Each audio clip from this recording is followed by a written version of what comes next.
good, y'all? It's your man Headkrack, and welcome back to Trim and True, the show where the cut is clean, but the conversation is even cleaner. Today we're locked in with my guy ChopGod. In the chair, the one and only RoccsCarCuts on the Clippers. We're talking about the grind, the culture, confidence, and why the barbershop will always be bigger than hair. Tap in.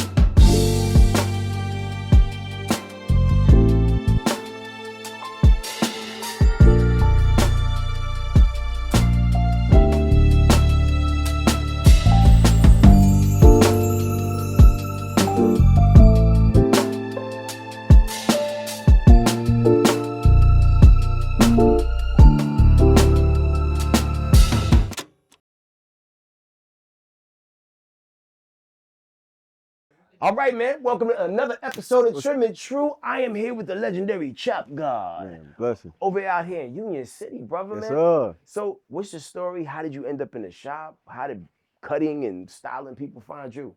Man. Opened this shop, it'll be 6 years, April 22nd. So we're working on our 6-year anniversary coming up here soon. One time for entrepreneurship. Oh, yes, sir, because we made it through the pandemic, you know. That was a life in itself. But I've been cutting hair since I was a kid, since I was about 11 years old. I first cut my little brother and had a vision that I wanted to be a barber. And I've been cutting ever since, literally. So, yeah. So that origin cut, right? Like Yeah. when you first cut your little brother's hair, did you stick the landing? Did it work? Did you nail it? Or was it like, I got you next time, bro? It was good enough, but like we had a dude in the back of the apartments that used to cut us, and he was terrible. My mom used to cut us, she was terrible. So, you know what I'm saying, who I was going against was, you know what I'm saying, my competition was low. You know what I'm saying, when she ain't had the money to take us to the barbershop, I only had to compete with two terrible, you know what I'm saying, people. So one day I was like, bro, we not getting messed up. I was like, sit down, bro, I could do this. And I literally told him, I said, if she don't like it, we're gonna blame it on the nigga in the back. I said, because he been messing us up anyway. So Right.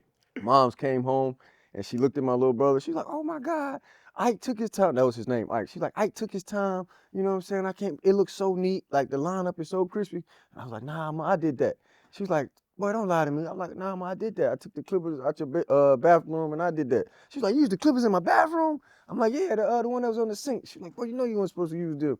But long story short, she called Ike and he said, no, ma'am, I have not seen your kids today. And after that, she bought me some good clippers to use and not her little scaping clippers, you know what I'm saying? Yeah, I was gonna dive deeper into the why you wasn't supposed to use those. Those were the personal clippers, huh?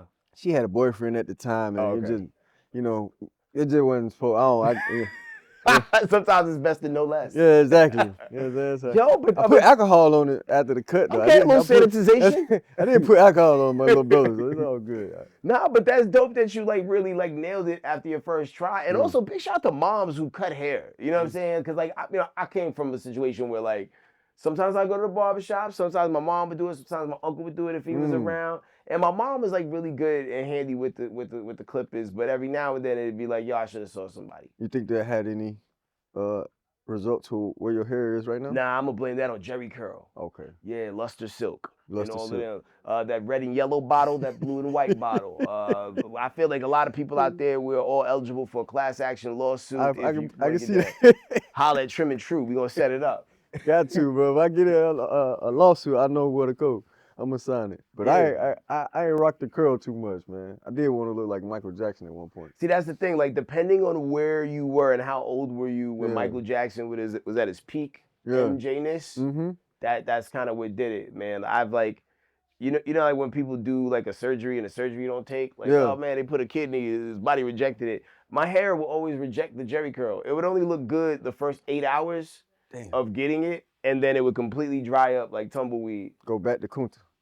Immediately, motherland. Like, you know, like the ancestors rejected it. We didn't want no parts of this. Man, it wasn't for you. It wasn't for you. It wasn't for me. Yeah. It wasn't for me. Yeah. Because I even tried to do like the little like Jerry curl top and shave sides. Because like I couldn't get dreads at that time because I was like still like young. But then eventually I got them. All right. So man, once you realized you was good at cutting hair, when did the money aspect start coming in? The money aspect, it's kind of always been there, honestly. Like when I was at the $7 level, I was cutting a lot of people for $7. When I was at the $20 level, I was cutting a lot of people at the $20 level. Like I always had like this intuition salesman, but I really think it picked up when I got fired from the bank. Yeah, I used to be a bank manager. And but being a bank manager, going through the 3 years of the bank, I learned how to do sales properly. So when I turned into a professional barber, it still was a salesman. I had to get clients in my chair. So I would go out and basically sell my skills every day. And then at that point, I started making like $2 grand a week at $25 haircuts. Took my price list up to like 35. People were still paying it. So I'm like, damn, I gotta go up a little bit more. Went to 50, and I was still paying it. Like they were still paying it. I'm like, okay, I don't have no time to eat. Like, you know what I'm saying? I don't have no time to like rest during the day. Like, I gotta go up to like 75, and people were still paying it. So I'm like, all right, fuck it. So pandemic went to a straight $100 flat, you know what I'm saying? 150, $200 house calls, and people were still paying it. So I'm like, Lord, thank you. The skills is there, you know what I'm saying? But the money always followed me through every level. Like I don't really see that anything really fell off. Like, you know, you get like 10%, maybe 20% fall off when you increase your price. I saw it for a little bit, and then it just went back. Like people had to get that cut. So I was like, thank you, God. You know? I mean, I think that speaks volumes on your work and the quality that you put into what you do, because, you know, like, listen, if people didn't see the value in what you were doing, they wouldn't go with you every time there was an incremental increase. Bro, I have like 3 clients right now that been me since I was charging $25, and they pay me $100 haircut. Wow. Yeah. And that's like, I call them OGs. I used to grandfather them in, like, all right, bro, I'm about to go up to 50. You can still pay this 35 for like the next 3 months, but I'm gonna be 50 after 3 months. I go up to 50, they giving me 60. Like now they like family to me. I've been cutting them 10+ years, and they give me $100 haircut faithfully. Yeah, that's so dope. Like, you know, like to have like, you know, people that grow with you in the business too. And they say like, all right, say you cutting somebody's hair, right? Mm-hmm. And then you kind of see that you're running out of terrain, right? Mm-hmm. Like, you know, nature's doing its thing. I don't know how many more cuts we got in you, bruh. Like, you're gonna have to go to the Michael Jordan when he was really peak level playing for the Bulls, and we're gonna do a Or the beard Kobe Bryant. First, I go to the Kobe first. The Kobe or the Mike Bibby, like super low, or the color like the Little Bill. Like when your mom took you to the barbershop, you barely got a line up. You know, like we go that level first before we just whack it off. Like, but I have a couple of them, and I offer man units. You know what I'm saying? So man units is like, well, I glue the piece on your head. Not like Buddy who got his shit knocked off at the boxing match. You know what I'm saying? What kind of glue is he using? I don't know, bro. His barber should have told him, like, hey, bro, we need like 3 more coats. Like, you about to go in a heavyweight fight. Like, you know what I'm saying? But I use what's that glue? Erica J's. I use Erica J. Shout out to Erica J. It's one of the strongest holding lace glues. I'm talking about my clients is going in Peru, deep sea diving, and I'm like, hey, all right, bro, don't be out there all day. But it's lasting 6 weeks. Oh, that's solid. 7 weeks. So it's like the gorilla glue of the man unit industry. Yes, pretty much. Erica J got the best glue in the world. If I get a sponsorship, Erica J, hit me up. I love the lace glue. My clients love it. You know what I'm saying? It got a super strong hold.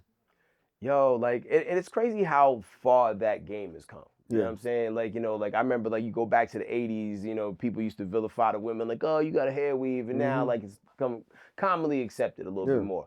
How long you think it'll take before society at large accepts the man unit the same way, you know, we accept weaves? I don't give a fuck they accept it or not. It's just the fact that the client wants it. You know what I'm saying? So I have like actors, comedians, people that's in that realm that change their hairstyle. Like I had a influencer from the A&P house, and he literally wanted to prank his teammates and just show that he had waves, but he was bald, and they really thought that he went to Turkey to get these waves. So it's like to each his own. Young Jock, he was on the set of Power. He had blonde waves, that was his natural hair, but Power needed him to have an Afro temp fade. You know what I'm saying? So like it's always a space for it. It's just depending on the client. So when I gave Young Jock that fro with the temp, that's what he needed for the Power set. You know what I'm saying? So like I had Eddie Murphy stunt double in here one time, and he had a fro and he needed it to be waves. Like, so you know what I'm saying? We had to pack the fro down, you know what I'm saying, put a cap over it, turn it into some waves. Yo, what Eddie Murphy movie was it? I really don't know. And they wouldn't let me tell. They had me sign like an NDA. So you didn't watch it? When it came out? It was like 3-4 years ago. 3-4 years ago. I'm trying to think what movie Eddie Murphy had waves. Maybe the one with I guess who's coming to dinner. But his part, he was cool. I can't even remember this dude's name. But he was just saying, like, he played stunt double for Eddie Murphy, Kevin Hart, like anybody in that 5'5" little role, they'll have his face like to the back sometimes, or he'll do like the action scenes. But yeah, he said he had to do I had to sign a piece of paper saying I couldn't tell his face, couldn't show it on camera, couldn't say what movie I was working on. Damn. And yeah, gave him some waves and in and out. So how did it feel going from like, just cutting regular people from around the way to start to get in that Hollywood space with people, on TV coming to you? It was like my delusion actually came to reality.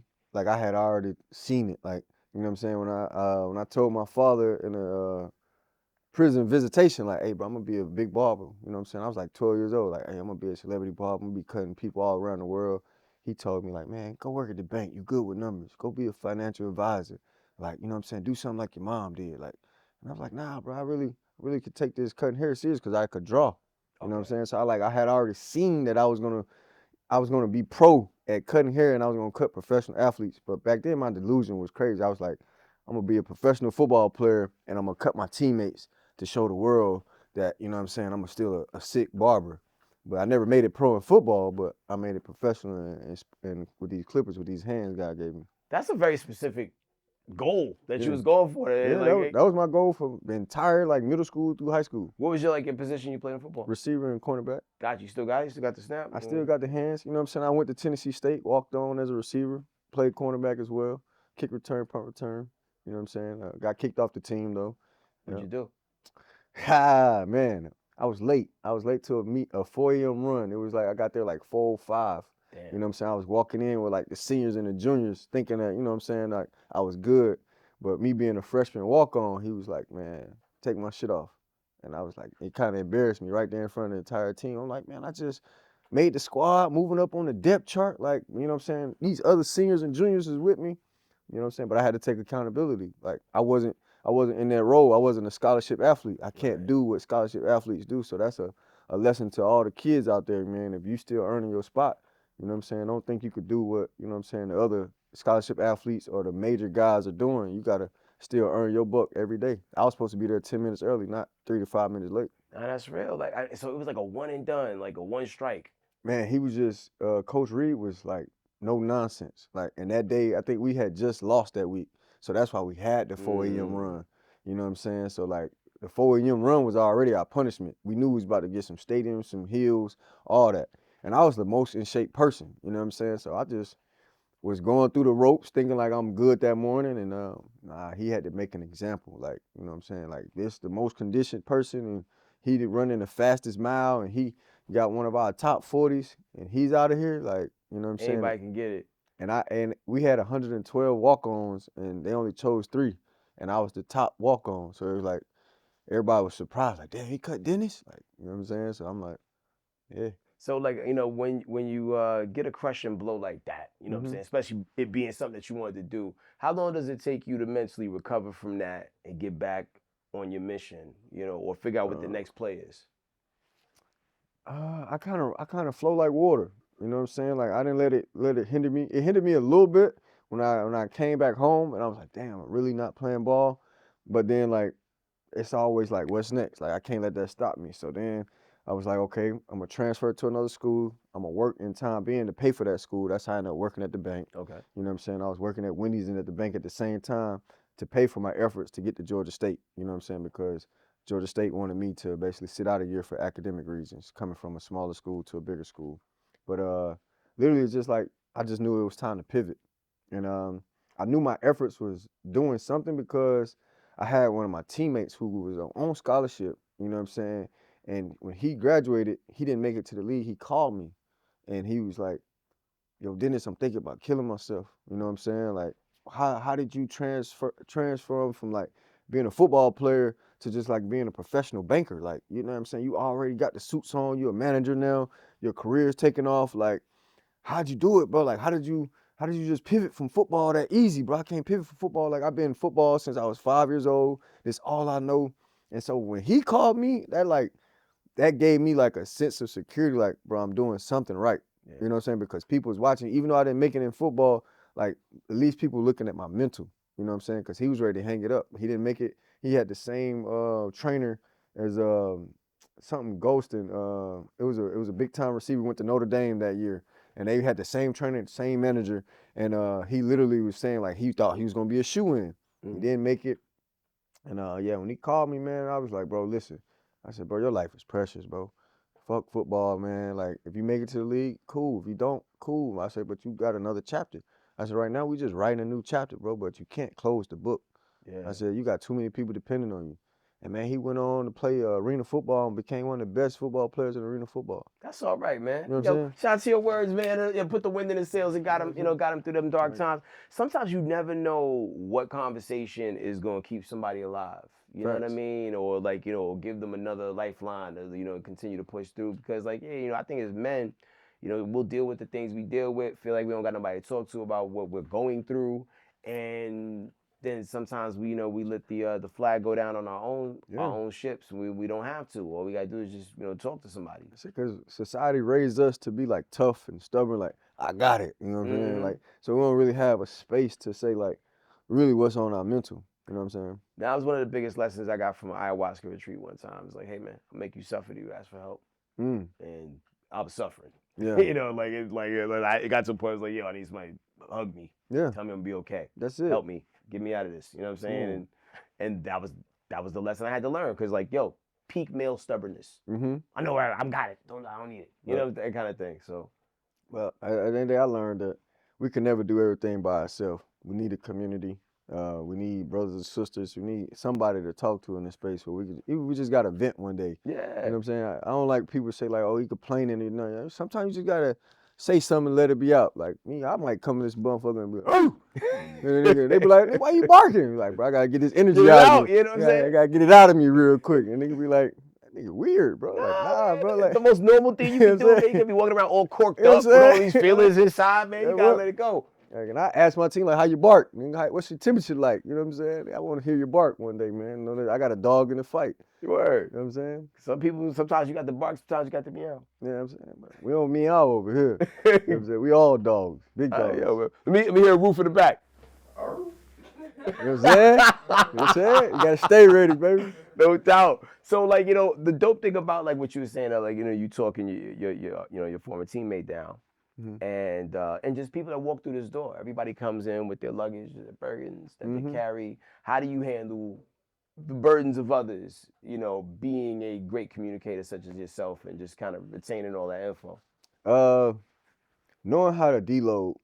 So, like, I do take in a lot of info, a lot of stories every day. And I turn it to humor because I do comedy as well. So I might tell some stories on stage, but I don't like tell specifically of that person's name or anything. But long story short, I make sure my energy is good. So at the end of the day, I'm balanced and grounded enough to where it's like, I don't let anything that I'm going through transfer to them, and what they're going through transfer to me. I kind of just make sure it's therapeutic to where it's like, I can listen to them, like listen to them, like the whole conversation and be able to respond and give them their time while they're in my chair and like really dive in. I'm not just like, you know what I'm saying, just cutting them like like they're not my client. I'm cutting them like they my homeboy. And like I really want to make sure they good. And then when they leave, I'm still sending them out the door because I know how to cut is going to translate when they get that world. So when they get to the world, it's like, I hope I can make you look good and feel good. Once you get out my chair, it's all about how you feeling. You know what I'm saying? So that's the whole thing. Like when you sit right here, this should be therapy. You could go to sleep. You could tell me what you're going through with your wife or whatever at home, school, kids, whatever. You know what I'm saying? I should be able to have a conversation through the whole entire haircut. If you want to talk, if you don't want to talk, you just want to go to sleep, go to sleep. When you wake up, you're going to look like $1 million man. Hell yeah. Like, what's the biggest transformation story? Not necessarily like look-wise, but, somebody walked through the door, you could tell their energy was low and they was down, and they walked out of here damn near skipping. Man, I had a producer one time, and I'm going to actually drop this video. His energy, he was looking to find himself again. He kind of had let himself go for like 3 years. He had one lock. A lot of you not. All his hair was like matted into like one big lock that looked like a mountain. And he was like, bro, I just got to get rid of it. God woke me up today. And he was a walk-in. Like, he called the shop phone out of nowhere, just said he wanted to come in. He's looking for a great barber. And I took the phone call, and he was just so persistent, like, bro, I need you to do it. I'm like, all right, bet. So when he got here, I seen it. I'm like, oh, yeah, I'm kind of glad that you asked me because I'm about to do a real transformation. It took me like 20 minutes just to cut the lock off. Like, it was that matted. Like, yeah, okay. And he was like, man, I just ain't been feeling myself, you know what I'm saying? And my energy is all that I need for, like, to make good beats, you know what I'm saying? Grammy nominated producer. You know what I'm saying? Whatever the awards is for, I do this, but I just ain't found my sound. You know what I'm saying? I think it's because my look, like, you know what I'm saying? I don't want to look like this no more. I was like, well, I got you. And that haircut took probably about an hour and a half. But when he left here, the light he had on his face, the curls, because like he thought he was gonna have to cut his hair all the way off. And he didn't have to cut his hair all the way off. He literally we went to like a low temp fade with the curls still. Okay. And he was just ecstatic, man. And yeah, I'm glad he was able to, get that signature look back. Yo, how do you feel about, the statement that sometimes people say like hair holds energy? I think it does. Sometimes you might need to just get that switch. So if you think about his situation, 3 years of that energy, whatever he was going through, you got to get that off for you. You know what I'm saying? If you was going through some nonsense, you know what I'm saying, and your life was just going through all these tribulations and you got locks or something, you got braids, sometimes that energy is trapped in it, man. Start for a fresh, it's going to grow back. And then that new walk that you have with that new hair, it's all new. Yeah. It's all a revival stage. So, yo, and the dope thing you mentioned, like doing comedy, like being in a barbershop, as much as you are, it just seems like you would just have unlimited material because like you really tapped in with what people be going through and just life and all that. Do you feel like that's definitely like weaponized your material and made you sharper? It definitely has. Like, cause we see the people every day and we talking to the people. You know what I'm saying? So in a sense, like when you on stage, you talking to the people. If you can't grasp the crowd, you know what I'm saying? You just up there and ain't nobody listening. So and being in the barbershop, it's so close knit. I know how to like actually talk to this chair, that chair, this person waiting, you know what I'm saying? See how their mental is going, see if they need a water. It's customer service. So like on stage it's like a different customer service. It's like customer service, but we're making you laugh. Yeah. You know what I'm saying? So it's definitely unlimited material. I got years and years of material just waiting to come out. And it's all off the crowd. Whatever crowd gets different material. Do you like doing crowd work more or just like coming in with the set that you know? I do more crowd work. So I do crowd work to figure out which set I'm gonna do. Cause I got so many different sets that I have in my head that's replaying itself. You know what I'm saying? So once I kind of figure out what kind of crowd it is, I can know if I can go overzealous raunchy or if I could tone it down a little bit. You know what I'm saying? Do some kid jokes, some marriage jokes. You know what I'm saying? Because I got some heat that people be thinking I'm gonna get canceled for, but when they hear it, it's just like they laughing. You know what I'm saying? They can't hold it in. Yeah, I think, like when you look at Chappelle, like Chappelle can say whatever you want because of the way he Trojan horses the information into the joke. He's never really punching down. It's like, it's comedy, mixed with facts, so it works. And Dave Chappelle is one of my idols. I look up the way how he just assert himself and puts out the information to where it's like, you don't ever know what could be truth, what could not be truth. You know what I'm saying? But he does his best to put in some good politic knowledge. Yeah. You know what I'm saying? That's what I like about it. Now I love edutainers. For sure. What I'm saying? Entertain me, teach me something at the same time. Yep. It's the vibe. To you, what separates a barber from a master barber? Master barbers is basically a barber that where if I did the haircut or anybody did the haircut, no other barber can come behind you and fix it or change anything to make that perception look any differently. So once you do that and you don't miss and you got over, like they say, 10,000 hours, you know what I'm saying, to master something, but I really think it's like that barber eye, you know what I'm saying? Like your haircut is done. Like no other barber can come behind you and do anything that's gonna help it enhance it or make it better. Yep. Nah, easy enough. And then when did you feel like you got to a point where, you know what, I am in my master era. I got it. Or do you feel like you still got some work to do? I'm forever learning. I ain't gonna hold you. Like I'm still a student of the game. But I think I got to my master level, like, I think that was like 2018, 2019. That's literally when it started to take off. I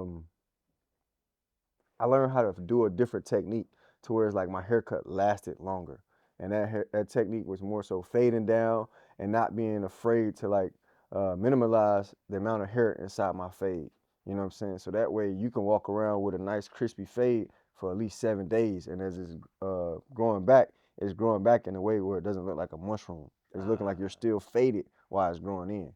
So I think that level of mastery came, I'll say like the end of 2018, beginning of 2019. And I came up with a strategic system that I don't miss a haircut. Word. So so you just gave some game in the space of longevity making it last. Do you feel like there's some, and it's maybe like, a magician giving up their secrets and tricks? So like, how you saw the lady in half, right?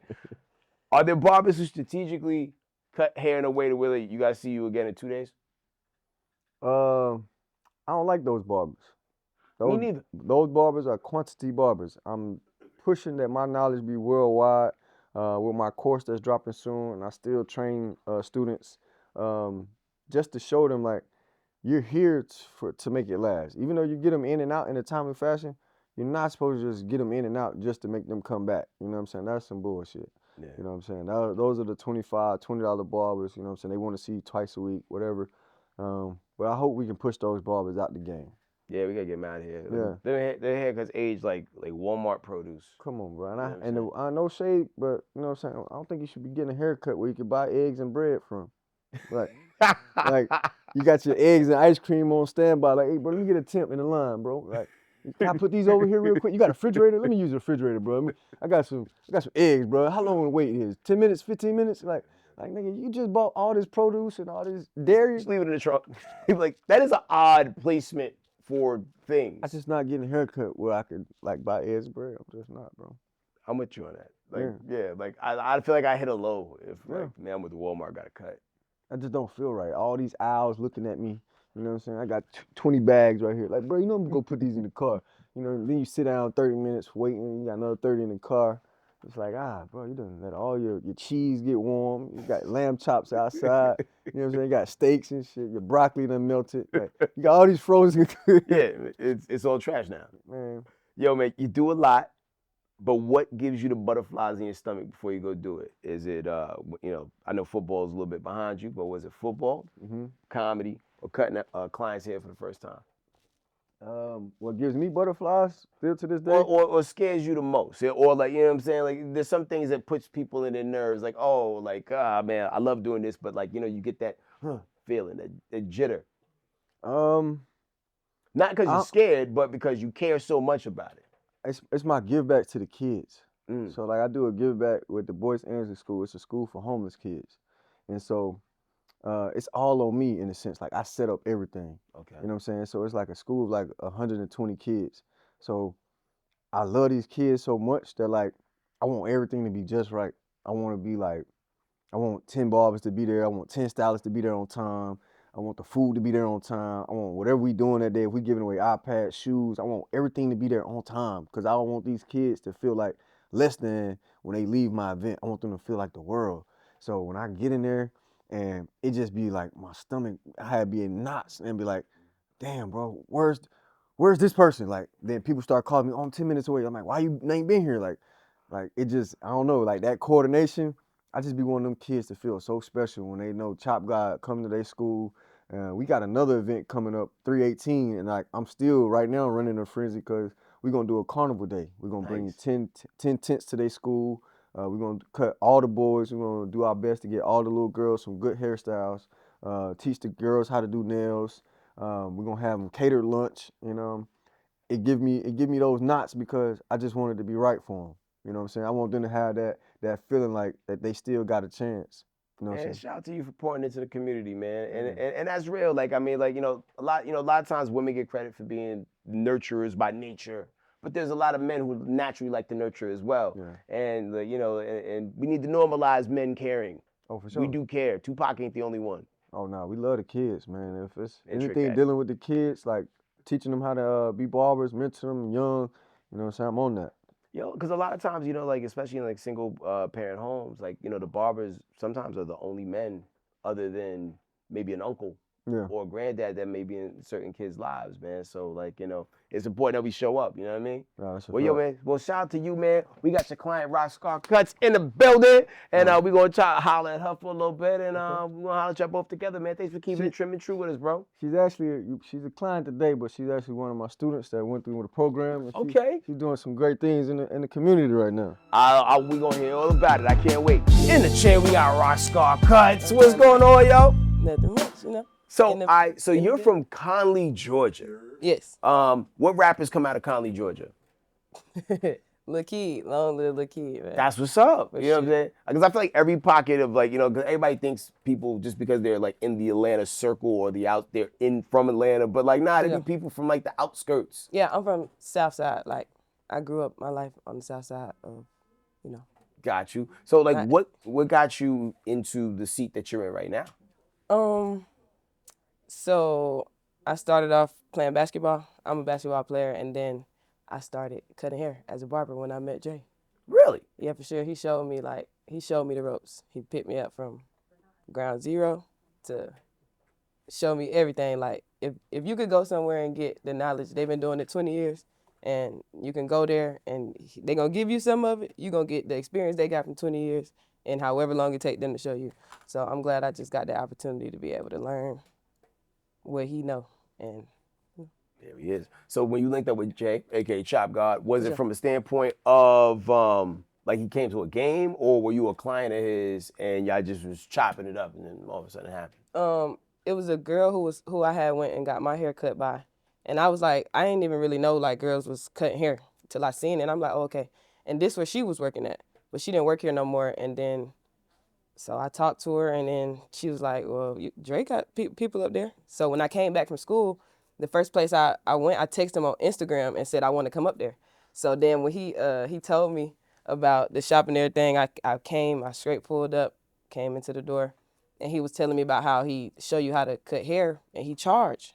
Me thinking at first, because I had left my scholarship playing basketball, I'm thinking like, I can't pay for college right now, so I need to find something to do. So I'm like, okay, I'm gonna cut hair. Then I started looking at cutting hair, and it costs college. So I'm like, oh, like that's what it costs to go to college. So I'm like, okay, cool. So I went and I talked to him, and I wanted to learn, and then he told me his price, and I'm just like, honestly, I'm like, I gave him everything I had in my pocket. I think I probably had like $300, but it was all I had. I ain't had no job. I was coming from school, and he was like, we could do it on a month to month, and like, you know, we can work on it. I'll show you.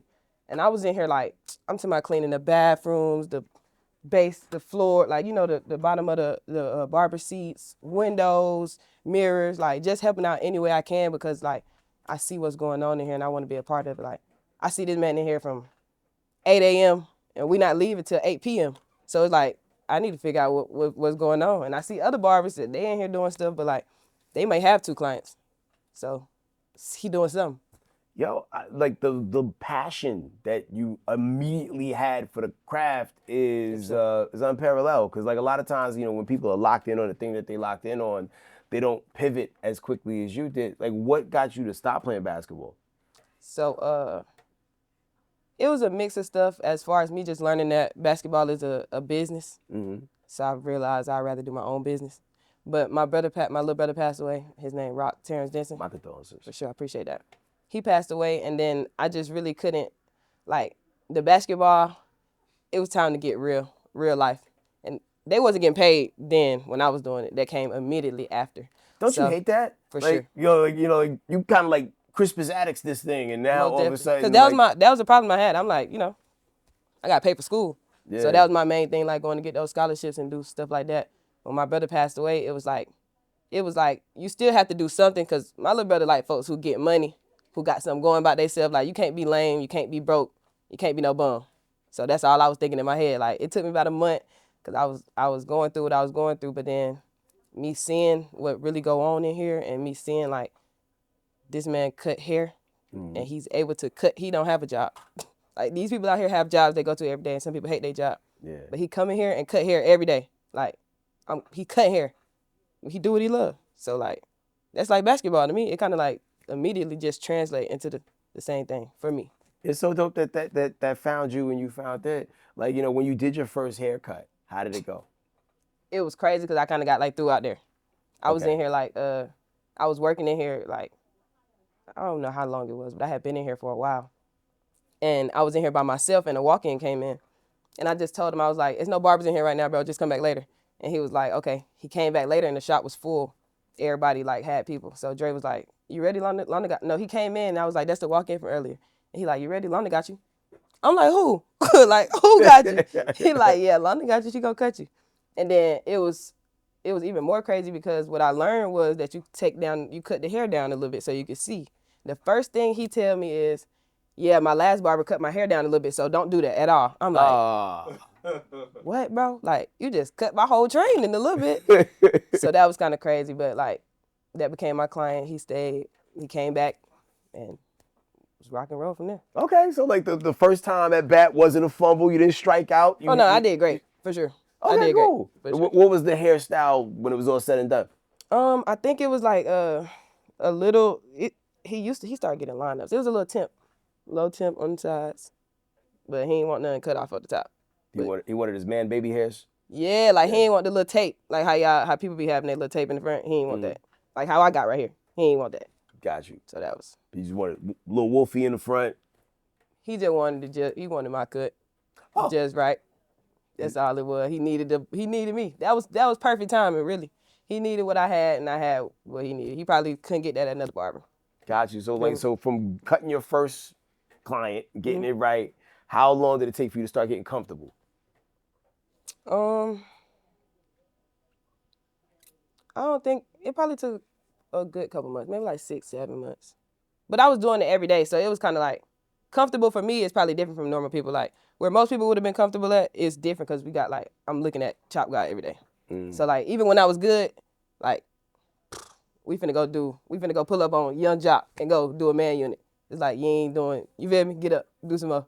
So it's like kind of hard. Like you moving constantly every day. So that's a little. No, I love that. And like the community factor that, exists within the barbershop, it seems like it was another thing you was drawn into. Did it feel like it was a second family to you? Man, Drake had to come to my house and my mama like, who you keep going with? Like, why you not, you keep talking about you at the barbershop. What are you doing? I'm like, Mom, I'm learning how to cut. She like, y'all not cutting hair. We was like from sun up to sundown. Like if he got a house call in Smyrna at 10 at night, I'm there. Or even at the strip club, if it's a DJ need a cut, like I'm there. So my mom like, you keep talking about you at a barbershop doing cuts. Like it was like, she had to go meet him. He done met my mom, my dad, my grandma. Like this like really my big brother.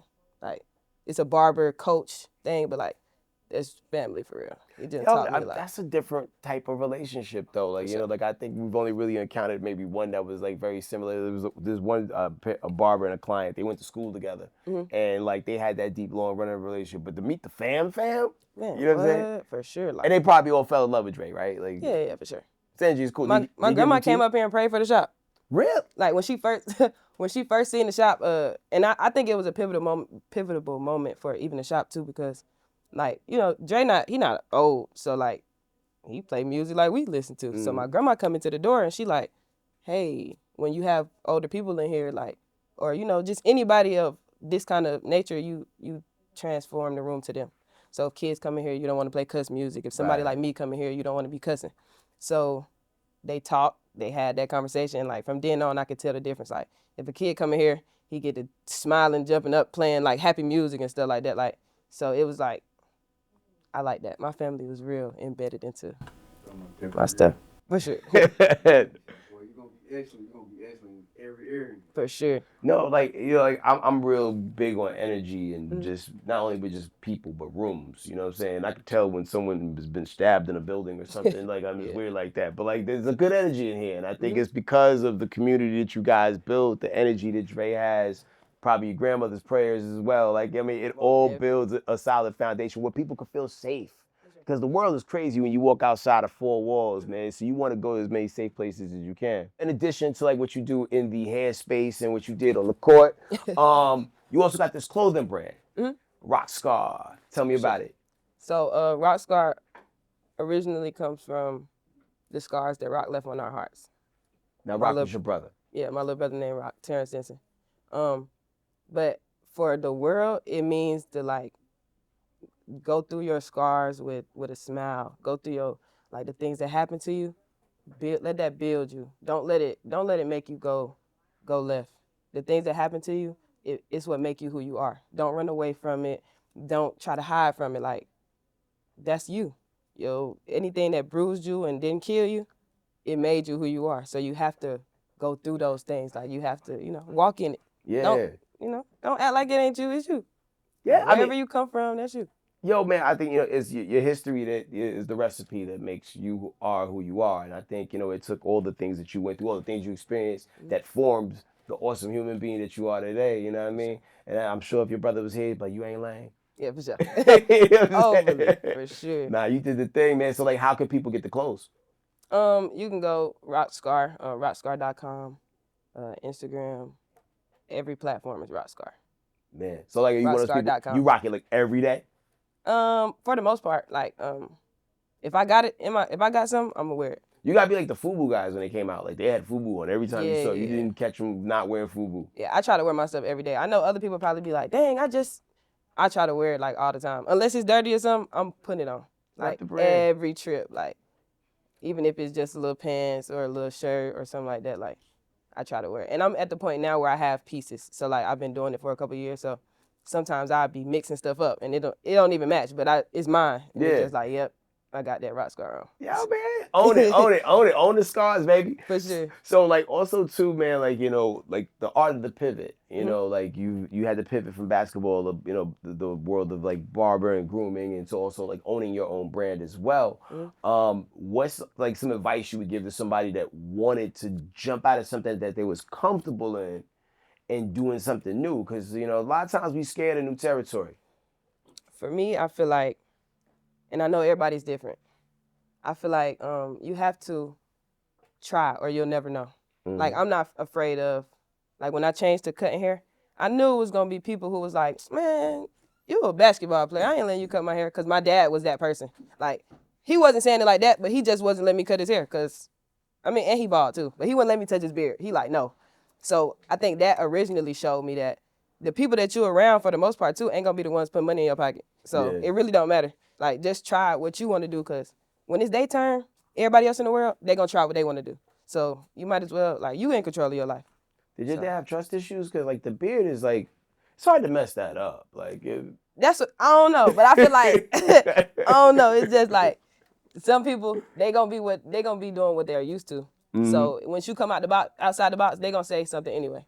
But for me, it's just like, either you gonna rock with it or you not. Like, just try it. Yeah. Because look where I'm at now. He the main one under all of my pictures. Like, I love him to death. He under my pictures like, yo, you really know how to cut hair. And it take for people to doubt you. If they don't doubt you, then how you gonna know? Like, sometimes that's the fuel to push you to do the thing you're doing, man. The best thing you can ever do to people that doubt you is show and prove. For sure. And you gotta try, because if you don't try, then you're not gonna do it. Like, you're not gonna do it if you don't try. But I think that comes from me playing basketball too. Like, I'm more of a, like, I want to show you. Like, people gonna tell me like, oh, you this short, you can't do this. Beat it. That's what I like doing. Like, people told you were short. Yeah, for sure. And look, I think for the, on paper I'm 5'8", but that's the thing right there. Like, when I was in college, they'd be like, you ain't 5'8". I write 5'8" on the paper because they just thought I was so short. Like 5'6", you supposed to add 2 inches. Just letting y'all know. But 5'6", 5'6" is I'm regular. 6'1". So I'm saying, but athletes for sure. Like, when you put, like, if you 5'6", that's kind of short. That's a little point guard. And I'm only 120. How tall was Allen Iverson? He was, like, kind of short, right? Yeah, he was short. But he a short point guard. He had to show him. See, and that's why I compare to folks like him. I just posted him the other day. Like, he a winner. He gonna win either way it go. Even though they said he's small and they said this, he made his own way through it. Like, yeah, he's small, but he got his own thing going on. It's the show and prove of it all. Oh, you think I'm short? Let me show you how short I am. Boom. You feel me? It's 3 on practice. you, easy. He's talking about practice. Yeah, he made his own thing. Still 5'6". Yeah, see what I'm saying? That stuff like that. Like, it be people like that really make it. Like, you got to use what they say is bad, use it for good. Kind of like Eminem in 8 Mile. Yeah. Like, yeah, my mom is a trailer park. I forgot the lines. But, yeah, he turned it on their ass. Yeah, for sure. F the free world. Yo, what's, like, the biggest thing you felt like you had to overcome to be where you are right now? Grief, death. That's hard on anybody, man. For sure. And that's what make it so much crazier, because it's like, they going through it too. Yeah. So it's like, you want to feel bad. Sometimes you want to feel bad for yourself, but like, hey, bro, people going through it too.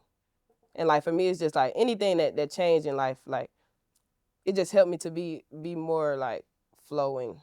Like, you just got to keep going, because you will really wake up one day not here. You know what I'm trying to say? Yeah, no, big time, man. Like, I mean, everything's a process, right? Yeah. You live through it. It's a story. It's a thing that you overcame, and the world's gonna keep moving with or without you. So you gotta just be able to bob and weave, let that thing flow off like water on a duck's back. You know what I mean? And I feel like that's the most valuable lesson I've learned. Like that's a different mindset you just gotta have going through life. And everybody don't got that. I'm thankful, grateful for God that I do have that mindset. Like pick up, keep going. Do you pray a lot? Yes. How I often? prayed before I came here. That's what's up. For sure. Good for you. Because like I think we get so busy as people that we forget the things that our elders used to do on a more regular basis. You know what I mean? sure. Like, you can go to church online, Yeah. but it's different when you go in a building. Yeah. You know My what I'm saying? granddad just got on me about that. He called my phone. He said, "You went to church?" I said, I ain't talking about watch it on the phone. You don't get to feel it like that. He said, "I'm gonna call you back because you don't know." And hang up just like that. Because you don't know what he talking about. And then it take you time and then you realize like, that's what he talking about. Pure transparency. Like, when I was younger, going to church, when people get the Holy Ghost, do all the things, I never understood it because it never happened to me. And even at this big age I am now, I've still never got the Holy Ghost. However, I do walk into certain churches and I feel God's energy in there. And I don't know if that means that I'm closer to God, I'm closer to death. I don't know what it means. However, I do notice it's real. Energy is real. God is real. And all of that is real. So like, yeah, like, it's dope to have a spiritual compass or people around you that guide you back to a source, you know what I'm saying? So you can be tapped in. That's real. And I'm glad you said that because me and my clients been having conversations lately about, like I have a client who is a Muslim and I think it's so great that we can sit and have a conversation. Yes. Just have a conversation. Like, you believe this, I believe this, and I can learn from you sometimes. Like, but I did come up with a thing that I feel like religions are the laws, like the belt whipping of God. You can't whoop your son how you whip your daughter, right? Oh, So that's a bar. The fact that you can't whip your son like you whip your daughter, like maybe, okay, for in the South, I feel like, okay, Christians, it comes from the South. We wasn't reading and stuff like that. So it's easier for us to hear someone tell us what's going on and I can listen and understand what you're saying. If you put a book in front of me that's a whole nother language, I can't really feel it. I don't understand it. There's no connection. But it take for me to go and learn that just for me to get it. But these folks got other problems they trying to figure out. They ain't trying to figure out how to read another language. You get what I'm saying? I'd rather you tell it to me. But those people who do have time to read that other language, they have different stuff. They have like, they got a culture that they coming from and different fights that they fighting that you're not fighting. Like you can't teach a killer about faith the same way you could teach a saint about faith. They're not gonna listen the same way. And so. you're right, because a lot of times, I'm from New York originally, right? So a lot of times, the 5%ers, they would find religion. A lot of people would find religion in jail. Yeah. Because a lot of times, like people within the 5% nation, the way that and aspects of Islam connected with them, it connected them in a way differently than Christianity did with other people. And you know God what I mean? don't want, God wants all of it's whatever the being is, its soldiers together. Yes. It don't matter how it works. Like, it don't matter if you pray this way or this way or this way. When I say it's time to handle business for me, I need y'all to be there. I don't care how you do it. Whatever it takes for your life to bring you closer to me, that's what it takes. Like, it might just take you to fall off a bridge, but it might take me to get hit by a car. Or it might just take me to pick up this book. You feel me? Like, everybody different. So whatever bring you closer to him, go with it. Like, I hope it's the last thing for most people, because falling off a bridge and getting hit by a car, these are like it's the last thing you want. Some people, it might just take for me, it took for somebody real, real young, like my little brother, and somebody real, real old, like my grandma. I feel like these two innocent souls, they both died. So some got to be good. If I was to just feel like, dang, it's a terrible world, you took these, I'd be sick in the head every day. So I have to find peace in that. And it's just like for everybody, like, what do you find peace in?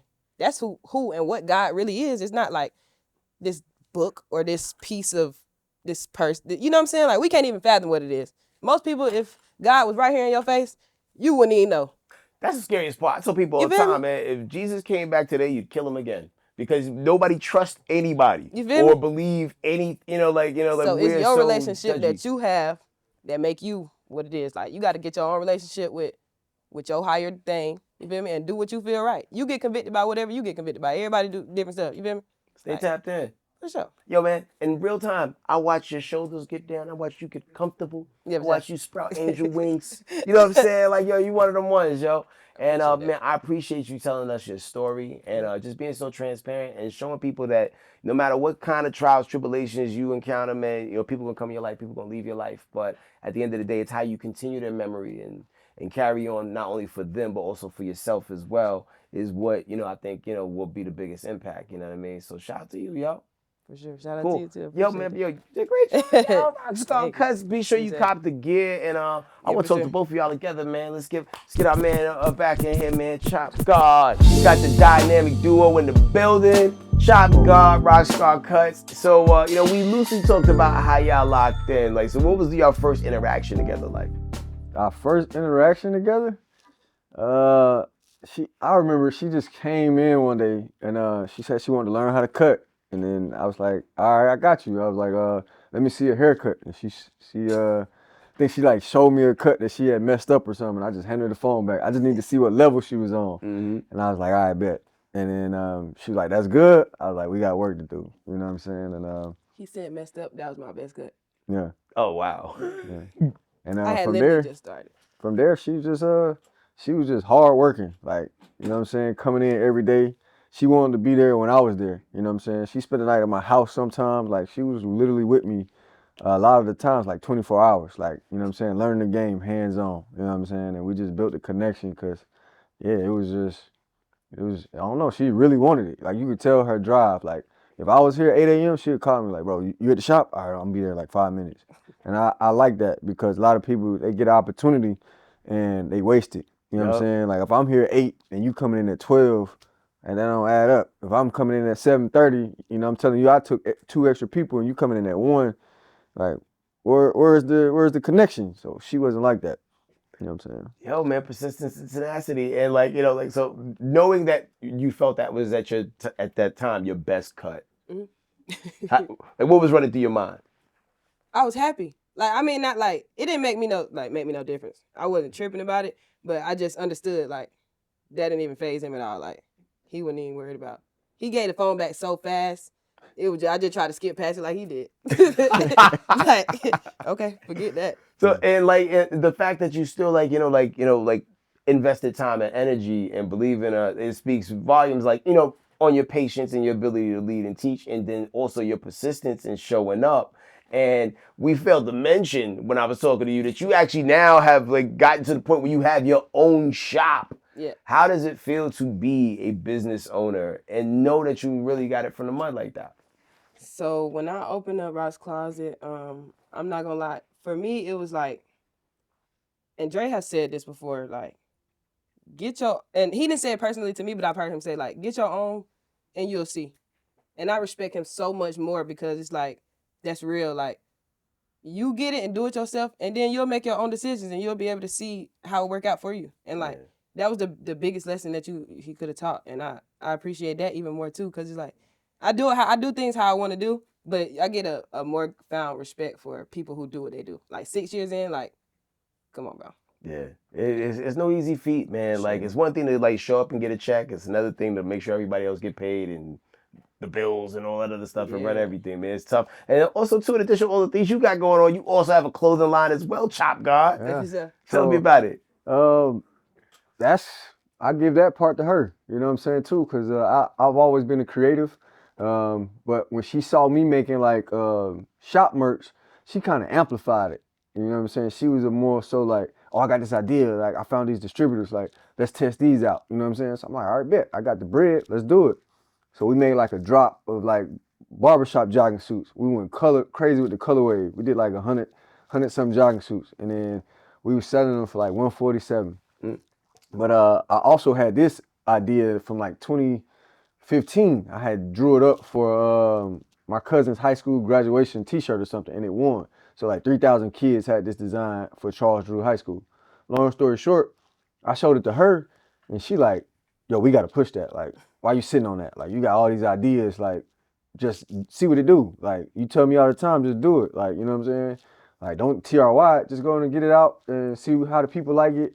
You know what I'm saying? And like, I give her a picture, ask her creative aspect on it, she'd give me some feedback. Even like while we sitting here on this interview, she like, yo, I probably would make that 1991 just a little smaller on the Roman numerals. I'm like, bet, because she's looking at me while I'm on camera. So, you know what I'm saying? Like, but Concrete Rose, it's a brand that I'm dropping. It's for like the people that just, that bloom through pressure.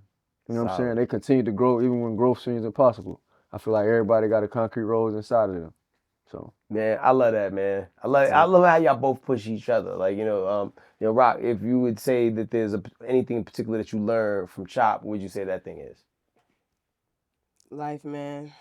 Just real life skills, like a real coach, mentor, big brother. Like, I see this man get up, do this every day. Honestly, I don't know how much I can tell you that. Like, people really hate their jobs, y'all. People wake up and hate their life, let alone their job. Like, I see him use his 2 hands to produce this place. Shit, me, I came up from the same thing. You feel me? Like, I've seen other barbers learn this. I've seen this man go, like, that's just crazy to me, bro. For you to be able to use your hands every single day and wake up, like, it's not guaranteed. Yeah. It's not guaranteed on no day. And you still make it happen day after day after day. Like, I know people probably think, like, oh, man, it'll get tired or you'll run out. Like, nah, like, he pick up and do this every single day. No matter what. Rain, sleet, snow. Whether you like it, whether I like it, whether they like it. You can tell him to slow down. You think he gonna listen to you? The doctor can tell him to slow down. You think they gonna listen? Like, that showed me something. That's like, crazy, funny story. That's crazy she said that because I got multiple sclerosis. Okay. So one day we was doing a give back and I never had told her that I had MS. But this day I had a flare up. And so she's with me in the car. I'm like, like it just like happened out of nowhere. And like, you know what I'm saying? My arm was locking MS up. hug? Yeah, it's like, but mine's more so in my shoulder and my neck. So it kind of like, I'm like doing this. She's like, what's wrong? What's wrong? I'm like, my MS fucking up. She like, what's that? Like, what? I'm like, multiple sclerosis. I had to explain to her. And so long story short, she's like, do we need to cancel the event? Like, we about to go cut Doug High School and cut all these kids, like, give them free haircuts. I'm like, nah, we gonna do this shit. She's like, bro, you can barely put your hoodie on. So I'm getting out the car and I'm like, man, help me. So she like put the hoodie on for me, pulled it down.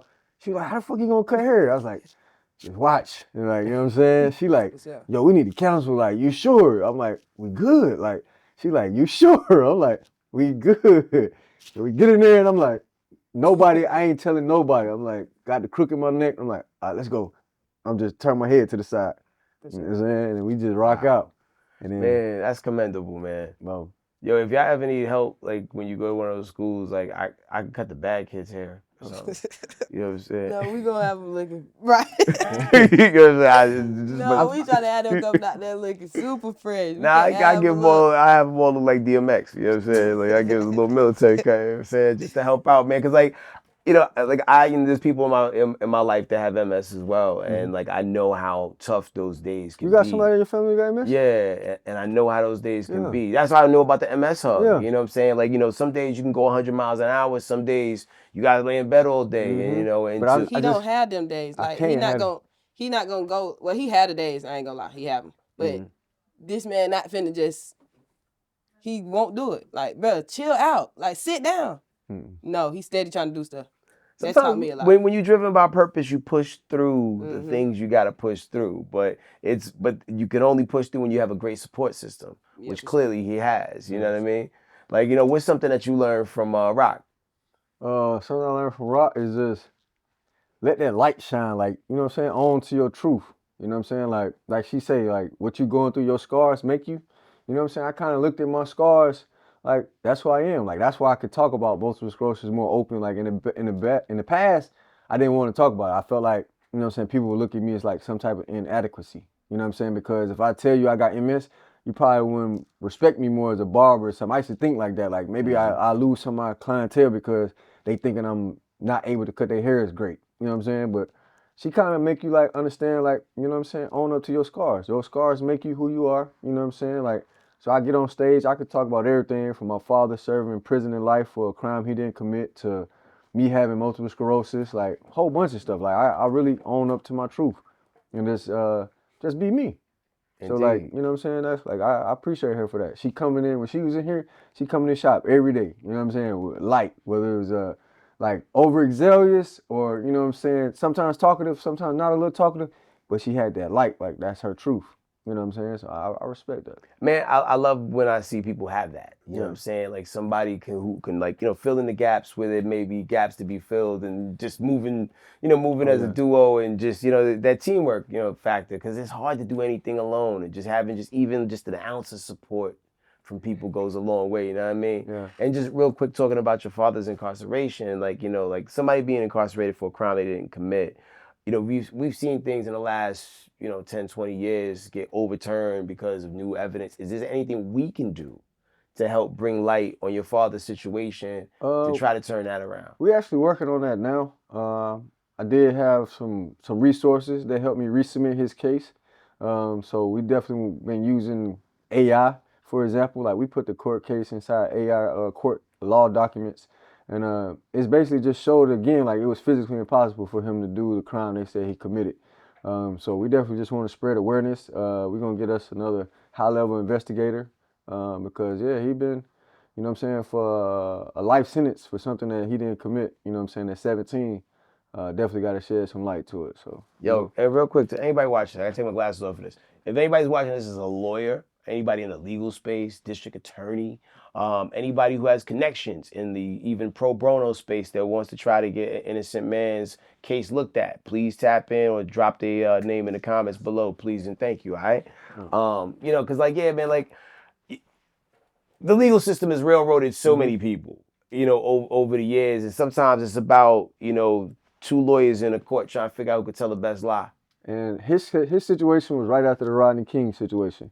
And the Menendez trial was going on. So this happened in 91, 92. Gotcha. So in those time frames, it was a lot of cases that went down that where America felt like they got it wrong. So in this case, they felt like they had to just get an answer quickly. And so they kind of like gave him like a speedy trial, like quick, like everything was quick. And then they took a 4-year-old's testimony and gave him a verdict off a 4-year-old's testimony. So I don't know about you, but my little girl was 4, and I don't remember the last time she could tell me anything that she remembered from 4 months prior. You know what I'm saying? But they took her testimony to say, like, he was guilty. When you're 4 years old, you still want to be Cowboy Superman. Come on, bro. Like, you know what I'm saying? Like, they're not really the best character witnesses for anything. Anything, bro. And that's the only evidence that they ever had. They had no gun residue on him. They had no blood spatter on him. And he has a witness to say where he was at, during the time of the crime. So it's like, I don't know. That was just, I really, and the family of the victims even know that he could have possibly did it, bro. So it's like, we just gotta push, get it back open, get another trial. Well, yo, man, I'm praying for the best possible outcome in that, and like anybody out there watching who knows somebody who can do something to help and like push the thing forward, because we know the bureaucracy that goes on in the legal system, man. They just be tying, there's cases that need to be tried from like, still during COVID time. So, so hopefully we can expedite that. Flipping gears real quick to like some fun affair. What's your favorite hairstyle that you used to see growing up? Favorite hairstyle growing up? When you was growing up, like, yo, I want to do my hair like that. Like, who'd you idolize? Michael Jackson was for me. Same. Nobody. I had red hair up until like college. I had red hair till like college. Really? Yeah. Like how red we talking? Like troll doll? Like bright red, like bright red hair. Inspired by? My favorite color. Oh, word? Straight up. Okay. What made you cut it? In school, they told me I had to dye my hair black to get my scholarship. So I dyed my hair black. Did you regret it? I feel like maybe it was just time to be over for it. My granddad told me he liked the black better, and my grandma did too, so I just been rocking with it. Until something tell me to go red again, right now, I'm just chilling. I got you. What about you? I told you mine's Michael Jackson. Like I like how Mike had the little curl, but it wasn't like a Jerry curl. It was like just enough curl. Well, what era Mike are we talking about? So are we talking like medium nose Mike or like thin nose Mike? Because like thin nose Mike, his curl, he looked like Jasmine Guy from the back, right? Medium nose. Like, medium. Okay. Like Smooth Criminal Mike. You know what I'm saying? Okay. Like, bad album. Bad album. Black leather jacket. You know what I'm saying? And I remember like it was yesterday. I had long hair, fro, and I said, bro, Mike had a fro. I could get my shit curly, but I didn't know it was an activated Jerry curl at the time. So literally, My mom had this pink lotion moisturizer. She had some Blue Magic wave grease, and she had like this this oil. And I remember, and then it was like this curl cream, curl cream. And then before school, I just put it all in my shit. And I'm like, it's gonna curl. So long story short, I only had like 30 minutes to do this because the bus was coming. Man, the front end of my fro like slicked down like a ramp. So just picture a ramp like this, and then the fro just backed out. And then I heard the bus. Burr, burr. Oh no. I'm thinking that like 4th grade, like, I'm about to skip school. And then I heard my mama boy, your ass ain't on that bus. Cause she leave the house at like 7:30, you know what I'm saying? So I'm the oldest out of my little brother. So she like, make sure everybody get on the bus. And I know he gonna snitch. Mm-hmm. So I'm like, I can't miss this bus. When I get on that bus, I got my hoodie pulled down. You know what I'm saying? I get into class and my teacher like, boy, take your hood off. They took my hood off and they seen that slick ramp, no curl with the fro in the back. Man, I got roasted all day. And I'm like, damn, how the fuck Mikey get that curl? Found out about the S curl. Dang. Yeah, I thought you was about to tell me something miraculous, like you like made your own kit and it worked. Nah, but that that worked as much as I thought it would. You know, you live and you learn, right? Yep. I tried to bleach my own shorts one time, like to do like that little distressed look, but I didn't realize you had to rinse the bleach out. And then I wore them to school. Not only did they start stinking, they started disintegrating as the day went on, man. Like, yo, man, like, yo. Where my shorts going? Yo, it's just like mesh. You know, by the end of the day, man, like, I think I left the last period, and it got work. Like, who stink? I don't know. Like I had no idea, man. You got half a shorts on. It's crazy. Yo, man, it's rough out here, man. That's funny. Man, what's a hairstyle you never want to see come back? Never Jerry want to curl. see come back. No, the double hairline. Oh yeah. What? You ain't never see the double? Give me an example of a person. I don't know who did it. Soldier I Boy. hope they never. I think Soldier Boy was the first person. I did the double Y'all did- hairline. that was in the college. Wait, so it was like a little bit of a taper with a No, part? bro, it's No, literally two two hairlines. hairlines. They gonna line you up right here, Uh-huh. then go right behind that and put a line right there. Yep. Please don't never do that again. Double I wish I line. still had the pictures. I'm just so glad that I started barbering after that, cause I wouldn't know. Oh no, and the rainbow. When we used to do givebacks, it was a lady always asked for a rainbow hairline, and it scared me every time. But she looked in the mirror and she was happy. I guess that's what it boils down to. Is like, is the client happy? Like, has there ever been? Oh, yeah. No one needs to do this. Like, nah. Like, yo, Yeah, what's don't that? do them no more. Yo, why is this? Oh, yeah, nobody needs to do that. No double hairline. Has there ever been a situation where you had to be just like, no? Too many times. Or you don't have the real estate for the property you're trying to build. Yeah, for sure. I'm gonna just tell you straight up too. Sometimes I might just try to be like, hey, maybe. But most people, when they come to me, they already know. Like, they'll tell me like, whatever you think. So that work out for me. I tell them, bro, we don't have the time or the apparatus to do this, brother. Like, hey, what you need is a miracle, and you know what I'm saying? They call me ChopGod, but I ain't God for real, bro. Like, I can't put hair back. I done send a couple people to you though. Yeah, for sure. When people like, they want super fibers and only fibers, I'm like, I'm gonna get you this stuff right now today and make it look as good as give you the little Caesar, but you need to go to my boy ChopGod. He can put you like, he can get you right. The lace unit. For sure. Word. I mean, and like, you know, with all these like, you know, new level enhancements, you know, there's some barbers who don't like them. There's some people who think they're the greatest gift, right? What's your take on it? You know what I mean? Like, I mean, it is giving people confidence back, you know, like the man units and whatnot, especially if you got that good glue that, whose glue? Man, Erica J's. That Erica J's. But Get them that 90 endorsement. days, no spray. 90, that boy Dre said 90 days, no spray. Like, he do that. First of all, you got to do the natural cut first. Okay. Show them the natural cut. Ask if they want enhancements. That's the main thing. Mm-hmm. But on top of that, though, is you got to do a natural cut first. That's the first thing. Like, we have to go natural. And he had, when I was in here, we did like 90 days, no spray. He'll say 90 days, no spray. So you don't even use enhancements.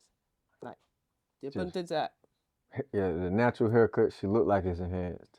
So Gotcha. if you get it to that point to where it's like you know how to leave enough weight on the hairline where it's dark enough, then you know you good.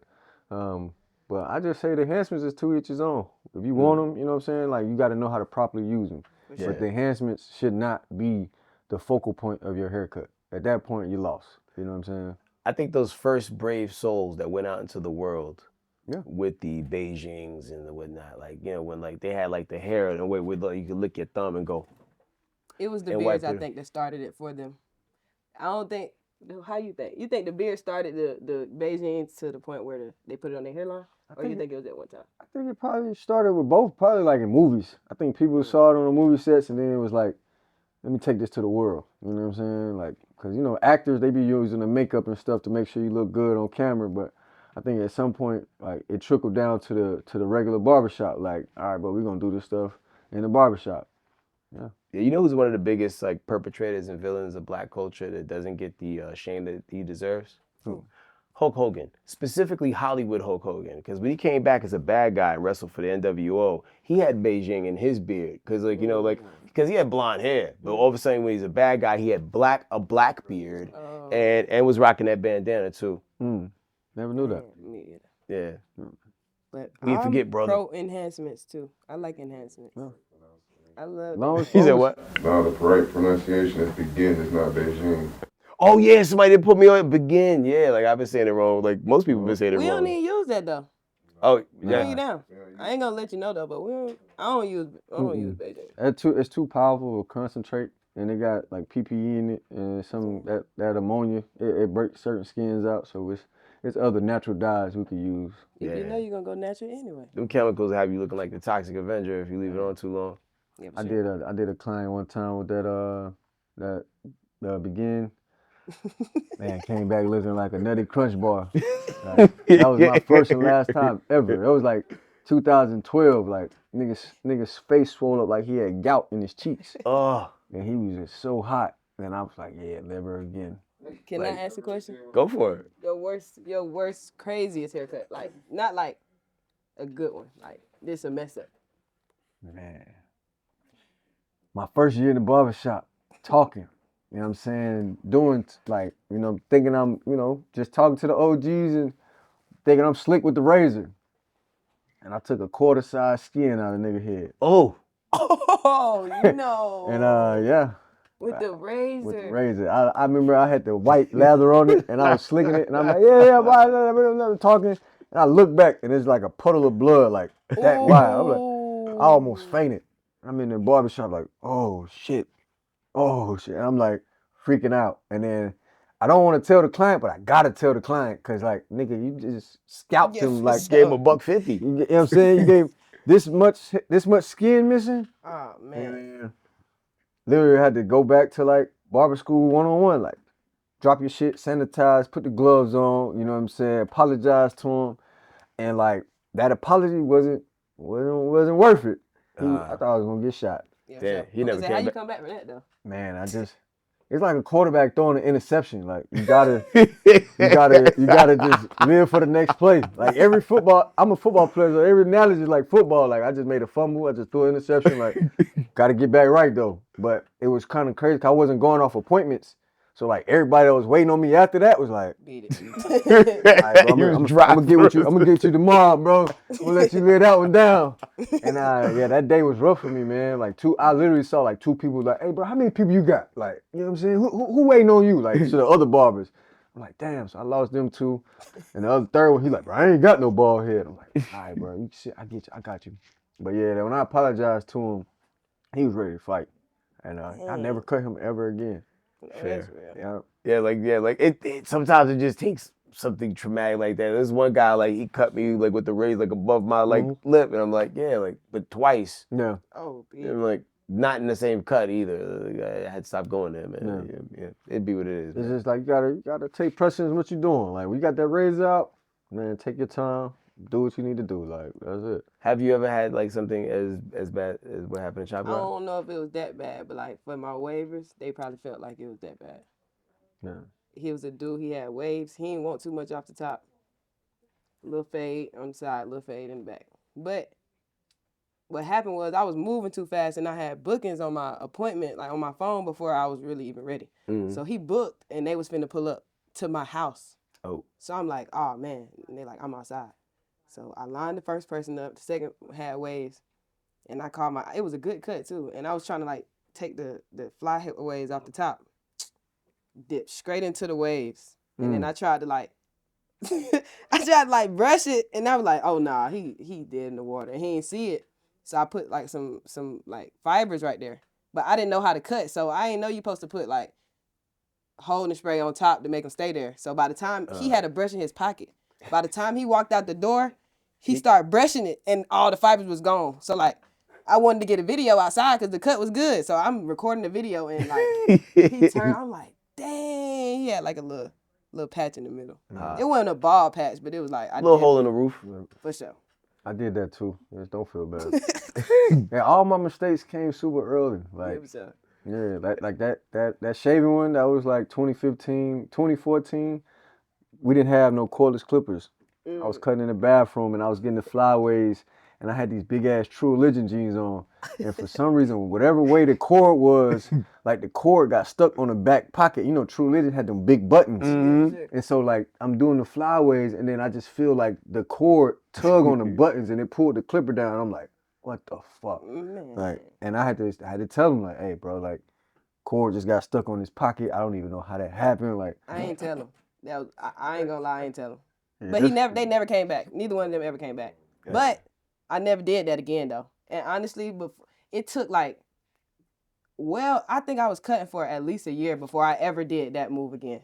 I never even wanted to get the flyaways no more. I just had to do it. I would be traumatized as well too because you just never know how it's gonna work out. But luckily, these mistakes happen early in the game and not late in the game. And y'all here to tell you, I tell man, if there was something that you could, the words of wisdom that you give the youth and future generation that want to like, start their own business and just venture out in the world, what would you tell them?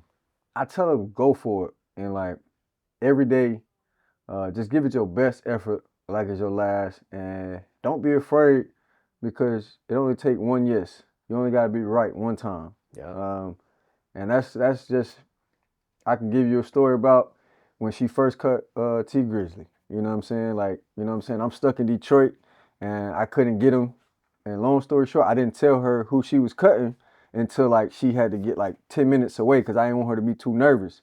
You know what I'm saying? But she less than a year cutting in the game at this point. She's still in the student age. But T Grizz, he get like a line and like keep his beard high. You know what I'm saying? Knock down everything to a 1 at this time. So I just knew that she was gonna execute it. You know what I'm saying? Like, but she did have those nerves. When she found out who it is, she's like, what? Like T Grizzly? I'm like, yeah, like, but I should go in there confident. Like, same way you was confident learning everything, you got it. And you're gonna do good. Because T was already nervous. He was nervous about a lady cutting his hair. You know what I'm saying? But I didn't realize how like uncommon that was until recently. Like talking to some barbers, like well, there wasn't like a lot of female barbers at the time. Yeah. That's wild.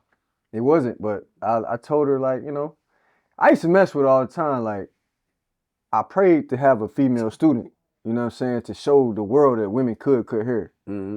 You know what I'm saying? I got a female, but she a stud. You know what I'm saying? It's still a female, but she cold with it. And so I told T the same thing. I'm like, bro, she cold, bro. She a stud. She cold. Like, he's like, bro, I'm trusting you, bro. I'm like, don't have her mess me up, twin. I'm like, all right, bro. And then he called me after the haircut, FaceTime me. Nigga, he was touching his forehead, got all the diamonds on his hands. He was going somewhere. He's like, bro, she got me right. I'm like, bet. And then like a week later, she was getting flown out. You know what I'm saying? And then like a month later, she started doing his locks. You know what I'm saying? Because she had continued her knowledge. For sure. So long story short, to anybody that's starting a craft or they starting a goal or dream, I say go for it. Because when you feel like you're not enough, you got everything you need to be successful. Mic drop right there, man. Like that confidence thing is real because I lost a client. Just letting people know, like I lost a client like that. Like Drake gave me a client and he couldn't get them. He like, Lana got you. And I'm like, okay, cool. And I get to start in the cut, but for me just being a student of it, I understood that like this is his client. So I was nervous. And the first thing he said was, you know what you're doing? And I knew what I was doing, like, but I wasn't confident in what I was doing. And that day he was gonna pay me $100 because Dre told him like this is her price and that's what she gonna do. He was gonna pay it. But when he realized like that I wasn't confident in what I was doing and I was nervous, he said, "No, I just wait on you, bro." Wow. And that taught me something that day, like, you gotta walk in it, bro. You gotta know what's going on. These folks can feel it. You gotta have that confidence because they can feel it. Mm-hmm. And being a barber anyway, like you selling confidence. These folks walk in, you gotta give them what the world gonna see them as. So you can't be shy because they might be shy walking out there. It's like an out of shape personal trainer. Yeah. Like, You kind of got to get me in shape. And you built like Mary McCheese. For sure. You got to do that. You got to be that. It don't make sense. No, man, real talk. And always, I feel like if I have to tell you something, always listen and be a student in the game. No matter how old you are or how young you are, like, we can all learn something from somebody. So always have your ears open, your eyes open to what's going on, because, like, we all moving parts. Like, I can learn something from you. I can learn something from you. You can learn something from me. A homeless person tell me something. Right, you can learn what not to do. What? Yeah. JB telling me when I don't have my hair done. Hey, I don't like your hair like that. It's about time you get it done. Like, bro, you live on the street, but he could tell me, and that's real deal. Like, and I know that you really believe that. Like, I see you every day, but I want to see you like this. Like, this how you should be. And I'm gonna listen to it too. I'm gonna go get me some braids. Hell yeah. For sure. Well, yo, man, appreciate both of y'all energy and stories, man. Much love. And yo, I wish y'all nothing but continued success on all y'all endeavors, man. Concrete Rose line, RoccsCarCuts line, both the shops. Drop the IG one more time real quick. ChopGod on all platforms, ChopGod_. That's on every platform. Rockstar, RoccsCar on everything, YouTube, Instagram, everything. And RoccsCarCuts for the barber. And we right here live at Centric Barber Lounge, the latest and greatest barbershop experience in Union City, 6740 Shannon Parkway. Man, y'all come check us out. And thank y'all both for keeping it trim and true. All right, so when I like to do my authentic cuts, I literally go in with the Kenny Duncan comb.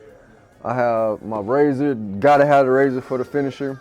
My tools of choice is my Babyliss or my walls. I love my Magic Clip walls. That's for my detailing fades. My hitters for my liners is all Babyliss. I don't use nothing else other than Babyliss for the trimmers. You see they losing some color. I've been putting a lot of work in with them. Yeah, and that's where I go to, but when it's come time for like the coldest freeze spray in the game with the strongest hold, I use my chopped and glued Essence Marie's freeze spray, created by yours truly. You know what I'm saying? It's the best freeze spray in the game with no buildup. It holds enhancements like crazy. If you're doing natural cuts, it's gonna hold that line in place without the chalk. You don't need no chalk. If I'm creating waves, I got my foam lotion. We go ahead and set those waves. We like to put the hair in the wave pattern where it needs to be. And it has no color in it, so you can use this on all different grades of hair. We got our growth serum. This is for anybody that's need a little push, need a little effort. All vegan products, no sulfates, no parabens, no chemicals, but this one is gonna promote hair growth with our good Java oil and Baba. I don't wanna give too many ingredients, but we got some special ingredients right here. 90 days or less, you'll start to see results. But yeah, man, Essence Marie's, ESShair.com for the latest and the greatest hair products. But like, we're gonna get to this haircut real quick. Like I said, razor and comb is the first thing you gotta go with.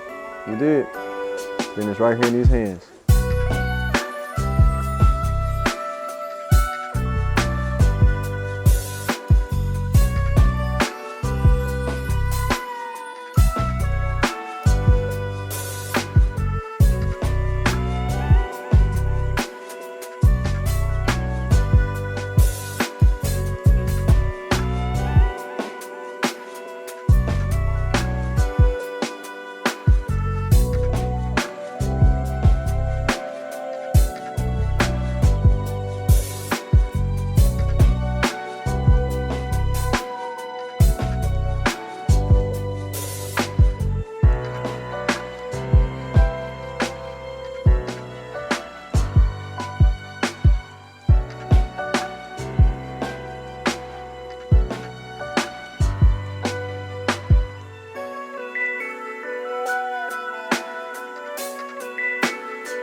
what Trim and True is all about. Community, real stories, and real moments you can feel. Shout out to ChopGod for pulling up, and salute the RoccsCarCuts for keeping it sharp. If you rock with this episode, make sure you like, comment, subscribe, and share this with somebody who needs a fresh cut and a fresh perspective.